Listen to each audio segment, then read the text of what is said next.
ಹರೀಶ್, ಈಗಲೇ ಹೊರಟ ಬಿಟ್ಟೇನಪ್ಪ? ಹೌದಣ್ಣ, ಕೆಲವೇ ದಿನಗಳಲ್ಲಿ ಸರ್ಕಾರಿ ಅಧಿಕಾರಿಯಾಗುವ ಈ ನಿನ್ನ ತಮ್ಮನಿಗೆ ಬಿಡುವಿಲ್ಲ. ಮುಂದಿನ ವಾರದಲ್ಲೇ ಈ ನಿನ್ನ ತಮ್ಮ ದೊಡ್ಡ ಆಫೀಸರ್ ಅಣ್ಣ. ಹರೀಶ, ನೀನು ಮಾತಾಡಿದ್ರೆ ನನಗೆ ತುಂಬಾ ಸಂತೋಷವಾಯ್ತಪ್ಪ. ಈ ಹೊತ್ತಿಗೆ ಎಷ್ಟು ಸಂತೋಷ ಆಯ್ತು ಗೊತ್ತಾ? ಕತ್ತಲಿದ್ದರಿಗೆ ಬೆಳಕು ಬಂದಂತೆ, ಕಷ್ಟಗಳಿದ್ದರಿಗೆ ಸುಖ ದೊರೆತಂತಾಯಿತು. ನನ್ನ ಅನುಗ್ರಹವಲ್ಲಮ್ಮ ಇದು. ಎಷ್ಟೇ ದುಡ್ಡು ಖರ್ಚಾದರೂ ಚಿಂತೆ ಇಲ್ಲ. ನನ್ನ ತಮ್ಮನನ್ನು ಉದ್ಯೋಗಕ್ಕೆ ಹಚ್ಚಬೇಕೆಂದು ಕ್ಷಣವತ್ತು ವಧಿಸಿದರಲ್ಲ ನನ್ನ ಅಣ್ಣಂದರು. ಅವರ ಅನುಗ್ರಹ ಅಲ್ಲದೆ ನಿನ್ನಂತ ಹೆತ್ತ ತಾಯಿಯ ಕೈ ತುತ್ತಿನ ಅನುಗ್ರಹದ ಆಶೀರ್ವಾದದಿಂದ ನಾನು ನೌಕರಿ ಮಾಡುವ ಶಕ್ತಿ ಬಂದಿತ್ತು. ಹರೀಶ, ನೋಡು, ಹಾಗೆಲ್ಲ ಮಾತಾಡಬಾರ್ದು.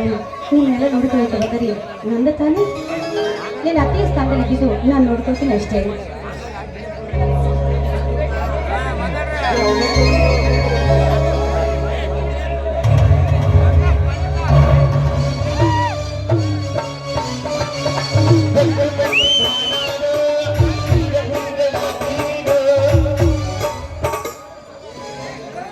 ನಿನ್ನ ಮಾತು ಸತ್ಯ ಹರೀಶ್. ನಿನಗೆ ಕಲಿಯುವುದಕ್ಕೆ ದುಡ್ಡು ಕಡಿಮೆ ಆದಾಗ ಈ ನನ್ನ ಹೊತ್ತಿಗೆ ತನ್ನ ತವರು ಮನೆಯಿಂದ ತಂದ ಬಂಗಾರವನ್ನೆಲ್ಲ ಮಾರಿ ನಿನಗೆ ಕಲಿಯುವುದಕ್ಕೆ ದುಡ್ಡು ಕಳಿಸುವಳಪ್ಪ. ಇವಳು ನಮ್ಮ ಪಾಲಿಗೆ ಹೊತ್ತಿಗೆ ಅಲ್ಲ ರೀ, ಹೆತ್ತ ತಾಯಿಯ ಸಮಾನ. ಹಾಗೆಲ್ಲ ಮಾತಾಡಬಾರ್ದು. ನಿಮ್ಮಿಬ್ಬರಿಗೆ ನಾನು ಹೆತ್ತ ತಾಯಿಯ ಸಮಾನ. ನಿಮ್ಮಿಬ್ಬರು ನೋಡಿಕೊಳ್ಳುವುದು ನನ್ನ ಕರ್ತವ್ಯ ತಾನೇ. ಮಾಳಿಂಗ, ಇಲ್ಲಿವರೆಗೆ ಎಲ್ಲಿ ಹೋಗಿದ್ದೋ ನೀನು?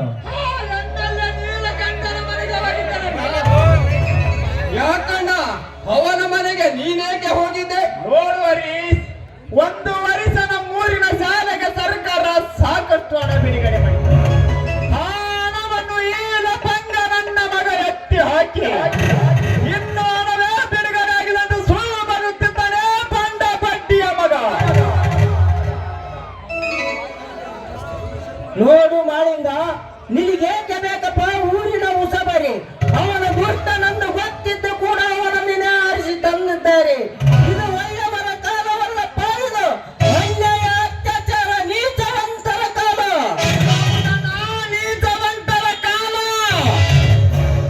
ಡಾಕ್ಟರ್ ದೇವರನ್ನು ತಿಳಿದಿರುವ ಇಂದಿನ ಸಮಾಜದಲ್ಲಿ ಪಶು ವೈದ್ಯ ಪ್ರಿಯಾಂಕ ರೆಡ್ಡಿಯನ್ನು ವಂಚವಾಗಿ ಸಂಚಿನಿಂದ ಎಳೆದೈತು. ರೇಪ್ ಮಾಡಿ ಕೊಲೆ ಮಾಡಿದ ಕಾಮುಕರನ್ನು ಎನ್ಕೌಂಟರ್ ಮಾಡಿ ಸಾಯಿಸಿದ ಕ್ರಾಂತಿ ವೀರರ ಕಾಲವನ್ನಾಯಿತು. ಸಮಾಜದ ಗುರುವಿಗೆ ನಿಂದನೆ ಮಾತನಾಡಿದ ಸಚಿವ ನಾನೆಂದು ಸ್ವಚ್ಛಲಿಂದ ಬೀಗುತ್ತಿರುವ ಆ ಪಂಡ ಮಂತ್ರಿ ಕ್ಷಮೆ ಕೇಳುವವರೆಗೂ ಹೋರಾಟ ಮಾಡಿದ ಮಹಾವೀರ ಸೂರರ ಕಾಲವನ್ನಾಯಿತು.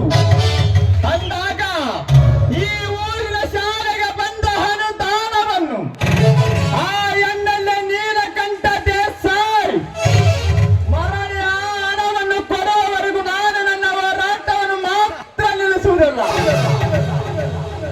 ಅಣ್ಣ, ಬೇಡಣ್ಣ, ಆ ರಾಜಕೀಯ ವ್ಯಕ್ತಿಗಳ ವಿಚಾರ ನಮಗೇಕೆ ಬೇಕು?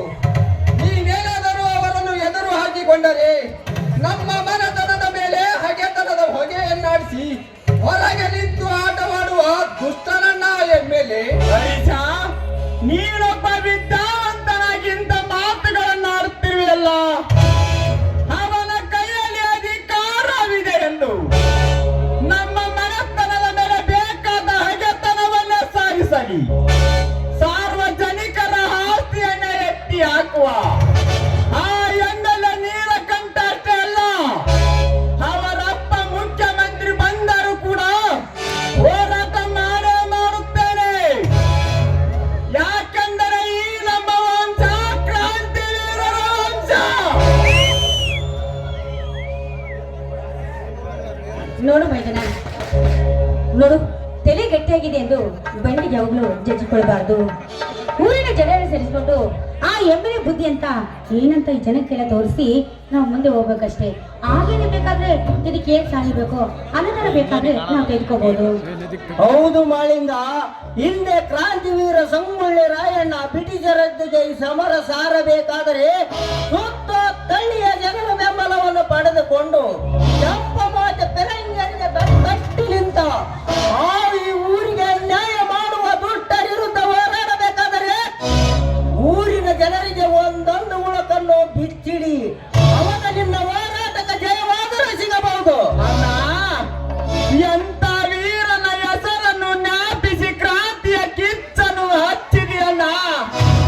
ಈ ನಿನ್ನ ತಮ್ಮ ಮಾಲಿಂಗನ ದೇಹದಲ್ಲಿ ಗಂಡ ತಿನಿಸಿ ಎಂಡ ಕುಡಿಸಿ ಹಣದಾಸೆಯನ್ನು ತೋರಿಸಿ ಹಾರಿಸಿ ಬಂದು ರಾಜ್ಯವನ್ನು ಆಳುತ್ತಿರುವರಲ್ಲ ಹಿಂದಿನ ಬಂಡ ಬ್ರಿಟಿಷರು. ಅಂತ ಬಂಡ ಬ್ರಿಟಿಷರಿಗೆ ಬಂಟನಾಗಿ ಒಳಗೆ ಬಲ ತಟ್ಟಿ ಅಡೆಗೆ ಒದ್ದು ಎದ್ದು ನಿಲ್ಲುವರನ್ನ ಈ ನಿನ್ನ ತಮ್ಮ ಮಾಲಿಂಗ ಕ್ರಾಂತಿವೀರ ಸಂಗೊಳ್ಳಿ ರಾಯಣ್ಣ ಇದ್ದಾಗೆ. ಅಣ್ಣ, ನಿಮ್ಮ ಶೌರ್ಯದ ಮಾತುಗಳನ್ನು ಕೇಳಿದರೆ ಹಿಂದಿನ ಹೋರಾಟಗಾರರಲ್ಲೊಬ್ಬ ಮರಳಿ ಹುಟ್ಟಿ ಬಂದಿದ್ದಾನೆ ಎನಿಸುತ್ತದೆ ನನಗೆ. ಅಣ್ಣ, ಅತ್ತಿಗೆ, ನನಗೆ ಇನ್ನು ಹೊತ್ತಾಯ್ತು, ನಾನಿನ್ನು ಬರಲೇ. ಎಲ್ಲರೂ ಸೇರಿ ಊಟ ಮಾಡಿಕೊಂಡು ನಂತರ ಬೇಕಾದ್ರೆ ಹೋಗುವಂತ್ರಿ. ಊಟ ಮಾಡುವುದಕ್ಕಿಂತ ಮುಂಚೆ ಹಾಲು ಜೇನಿನಂತೆ ನಮ್ಮ ಒಂದಾದ ಸಂಸಾರದಲ್ಲಿ ಒಂದು ಅದೇ ನಿಂತಾದ ರೀತಿಯನ್ನಾಡಿ ಅದೇ ಸಂತೋಷದಲ್ಲಿ ಊಟ